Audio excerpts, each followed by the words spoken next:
No Supremo Tribunal Federal, a primeira turma começa a julgar na semana que vem os primeiros réus, né, da tentativa de golpe, entre eles Jair Bolsonaro, mais 7 aliados, incluindo aí 4 ex-ministros. A primeira sessão já marcada para terça-feira, né, João Pedro Melo? Exatamente, processo que é conduzido pela primeira turma do Supremo Tribunal Federal e que pode condenar Jair Bolsonaro e aliados dele pela trama golpista de 2022. Nesse primeiro bloco, os réus respondem por crimes como golpe de Estado, organização criminosa armada e tentativa de abolição do Estado Democrático de Direito.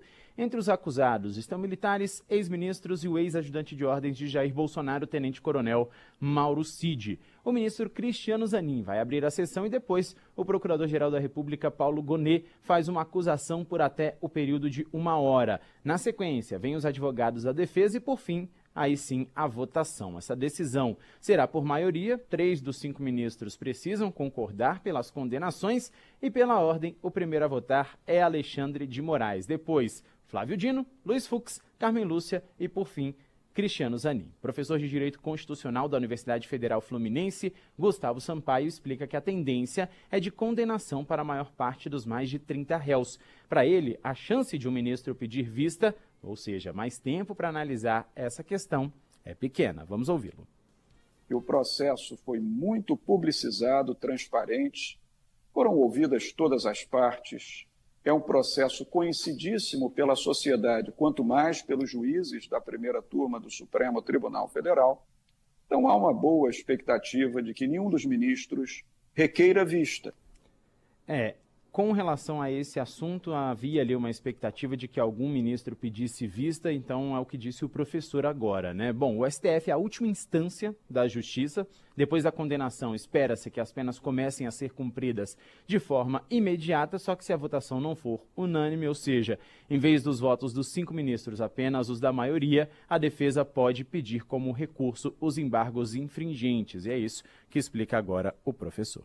Havendo embargos infringentes, o tempo de tramitação desses embargos pode variar muito, mas no compromisso que o Supremo Tribunal Federal parece ter assumido, em não permitir que esse julgamento se arraste no tempo, para evitar que o resultado do julgamento venha a ser manejado politicamente por interesses espúrios nas eleições gerais de 2026, tendo em vista esse compromisso da nossa Suprema Corte, eu verdadeiramente acredito que, se forem opostos embargos infringentes, eles serão julgados ainda esse ano.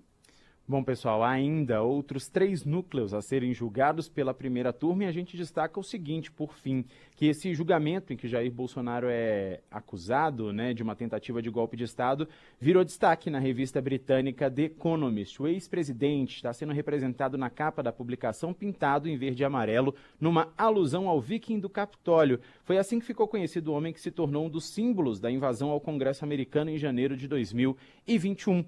O ataque naquela época se deu após a derrota do republicano Donald Trump nas urnas para Joe Biden, democrata, e a Economist disse o seguinte, que o Brasil dá uma lição de democracia para os Estados Unidos e sustenta que os 2 países estão trocando de lugar. Os americanos estão mais corruptos, protecionistas e autoritários no governo Trump, enquanto isso o Brasil está disposto a proteger a democracia. Isso é o que destaca a revista. O Supremo, a gente destaca aqui, já reforçou o esquema de segurança para esse julgamento com convocação dos policiais de tribunais de todo o Brasil e eles foram avisados que vão poder dormir na própria corte para manter todo o efetivo à disposição.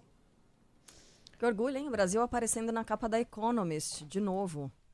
Mas dessa vez com o ex-presidente Jair Bolsonaro estilizado, né? Colocado como esse exemplo a ser dado para as Américas.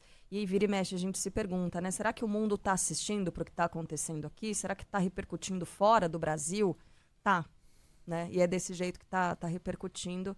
A semana que vem vai ser muito movimentada, porque tem todas as informações a respeito desse julgamento. E isso a gente pode esperar, pode aguardar aqui a chegada de muitos jornalistas de outros países também para acompanhar. Porque o que acontece aqui, como a Economist diz, né, que é um exemplo para os Estados Unidos, é um exemplo para as Américas. O que acontecer por aqui pode acabar pautando também outros processos nas Américas, né? Então, o que o Brasil pode ensinar à América É o título dessa reportagem que chegou ontem, né? As bancas, Economist chega às quintas, as bancas, e é um processo, o resultado desse julgamento pode pautar outros processos também que vêm se desenrolando pelas Américas.